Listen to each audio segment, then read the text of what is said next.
neck, a good stretch initially. Okay, you're too much up-down action into the drag. Needs to focus more on the staccato. Dropping your head too much.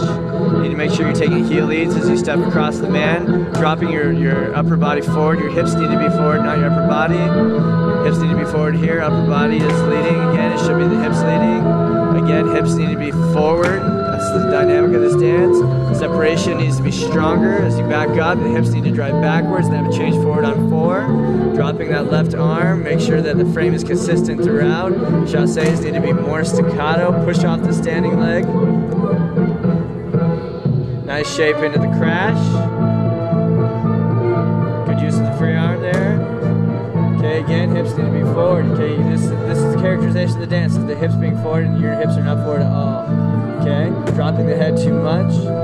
Okay, frame your upper body needs to be way more lifted. Okay, and that separation, really push off with that arm that's connecting the right arm and create a long separation with the entire length of the arms.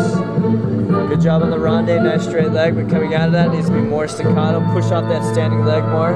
Twisting action in coup de needs to be much tighter and much more staccato. Good.